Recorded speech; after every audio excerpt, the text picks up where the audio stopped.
নমস্কার, কেমন আছেন সবাই? আশা করি সবাই ভালো আছেন। তো গামলায় যেগুলো দেখতে পাচ্ছেন এগুলো হচ্ছে সার, বেগুন গাছে দেওয়া হবে আজকে। তো আপনাদের আগে জানিয়ে রাখি যে আমি মোট 300 গাছের মতো লাগাইছি। তো লাগানোর পরে আজকে প্রথম চাপান সার হিসেবে দেওয়া হবে। তো কি কি সার দেওয়া হবে সেগুলো আপনাদের মাঝে শেয়ার করার চেষ্টা করব। আশা করি সবাই সাথেই থাকবেন।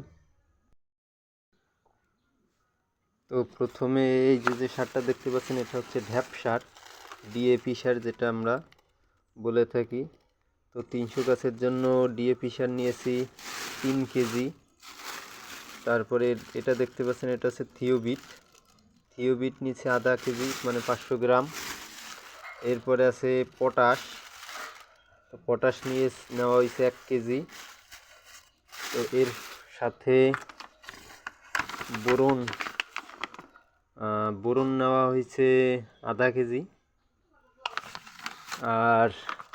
আর একটা অনুখাদ্য হিসেবে এটা দেখতে পাচ্ছেন এটা হচ্ছে এক্সট্রা রুট, অর্থাৎ এটা আপনার গাছের শিকড় বৃদ্ধিতে মূলত কাজ করে। এর ভিতরে আছে আপনার আলফা ন্যাপথাইল অ্যাসিটিক অ্যাসিড, যা গাছের শিকড় বৃদ্ধি করে, পাশাপাশি গাছও বাড়ায়। তো এগুলো সবগুলো একসাথে মিশিয়ে তারপরে আজকে গাছে দেওয়া হবে। তো টোটালি 300 গাছের জন্য এগুলো নেওয়া হয়েছে। তো আপনারা চাইলে এভাবে দিতে পারেন গাছে। সবাইকে সাথে থাকার জন্য আবারও ধন্যবাদ। সবাই ভালো থাকবেন, সুস্থ থাকবেন।